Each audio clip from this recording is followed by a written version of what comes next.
reform of police service and میرے خیال میں پاکستان میں قانون نافذ کرنے والے اداروں اور پولیس کے بنیادی ڈھانچے میں اصلاح ممکن ہے، جس کے ذریعے پاکستان میں موجودہ بحران پر قابو پایا جا سکتا ہے۔ پروفیسر حسن عباس پاکستان کے محکمہ پولیس سے منسلک رہ چکے ہیں اور آج کل امریکہ کی مختلف یونیورسٹیوں کے ساتھ ریسرچ کا کام کر رہے ہیں۔ پاکستانی پولیس میں اصلاحات کے حوالے سے ان کی ایک report reforming Pakistan police and law enforcement infrastructure Washington کے ایک think tank US institute of peace میں پیش کی گئی، جس میں پولیس کے محکمے میں ممکنہ اصلاحات کے بارے میں بات کی گئی ہے۔ رپورٹ پیش کرتے ہوئے ان کا کہنا تھا کہ شدت پسند عناصر ایک حکمت عملی کے تحت پاکستانی پولیس اور قانون نافذ کرنے والے اداروں کو نشانہ بنا رہے ہیں۔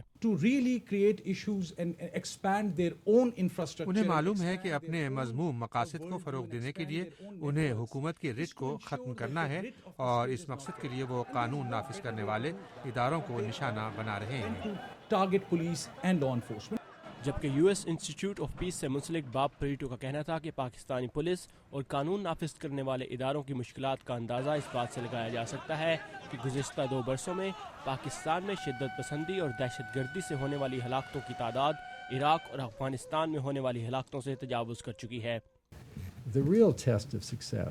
ان حالات میں اصل کامیابی یہ ہے کہ ماں باپ اپنے بچوں کو بتائیں کہ اگر انہیں کوئی مشکل پیش آئے تو بجائے ان سے ڈرنے کے وہ پولیس سے فوراً رابطہ کریں۔ حسن عباس کہتے ہیں کہ پاکستانی محکمہ پولیس کے بنیادی ڈھانچے میں خرابی کی وجوہات مختلف اداروں کے درمیان رابطے کی کمی، غیر تربیت یافتہ اہلکاروں کی بھرتی اور رشوت شامل ہے۔ پاکستان میں پولیس کے محکمے کے حوالے سے اور کارکردگی کے حوالے سے بہت سے سوالات اٹھائے جاتے ہیں اور اصلاحات کا بھی ذکر کیا جاتا ہے، لیکن ایک پولیس آفیسر اس کے بارے میں کیا سوچتے ہیں؟ ہمارے ساتھ ہیں پشاور کے سپرنٹینڈنٹ پولیس حسن الوی، ان سے ہم بات کرتے ہیں۔ حسن، بہت شکریہ۔ پہلے تو یہ بتائیں کہ اگر پاکستان کی پولیس کی کارکردگی پر جو سوالات اٹھائے جا رہے ہیں وہ جائز ہیں بھی نہیں، اور اگر اصلاحات ہیں تو وہ کن لیولز کی ضروری ہیں؟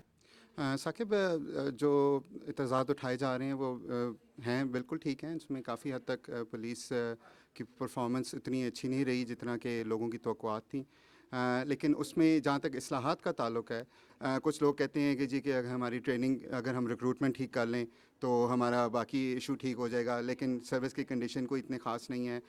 تنخواہوں میں اضافہ ہو رہا ہے، فیسلٹیز مل رہی ہیں، پہلے نہیں تھیں۔ کچھ لوگ کہتے ہیں کہ سینئر لیول پہ لوگ جو ہیں وہ ان کا اتنا ویلفیئر کی طرف دھیان نہیں ہے، اب وہ بھی آہستہ آہستہ چینج ہو رہے ہیں۔ سو ہر لیول پہ کوئی نہ کوئی اصلاح کی ضرورت ہے۔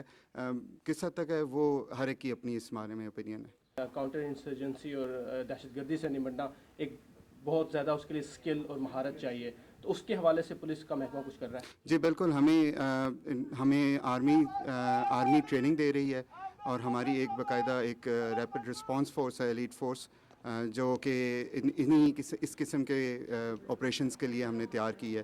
تو اس میں بالکل پولیس کام کر رہی ہے، اور اس میں کافی حد تک ہم لوگ کافی پروگرس ہو چکی ہوئی ہے۔ حسن الوی کا کہنا تھا کہ اصلاح کے حوالے سے موٹر وے پولیس کا ماڈل بہترین ہے، جسے دوسرے قانون نافذ کرنے والے اداروں میں بھی استعمال کیا جا سکتا ہے۔ موٹر وے کا ماڈل ایک انتہائی کامیاب ماڈل ہے، اور اگر یہ امپلیمنٹ کیا جائے تو میں سمجھتا ہوں کہ کافی حد تک ہمارے جو اعتراضات ہمارے اوپر اٹھ رہے ہیں وہ کافی حد تک ہم ان کو ختم کر سکتے ہیں۔ رپورٹ کے حوالے سے بات کرتے ہوئے حسن عباس کا مزید کہنا تھا کہ پاکستانی پولیس کے محکمے میں اصلاحات کی راہ میں سرکاری اور سیاسی عدم استحکام بھی بنیادی وجوہات میں شامل ہیں، لیکن ان کے خیال میں پاکستانی پولیس کچھ تو صحیح کر رہی ہے، جس کے باعث وہ شدت پسند عناصر کی کارروائیوں کا نشانہ بھی بن رہی ہے۔ ثاقب الاسلام، اردو VOA، واشنگٹن۔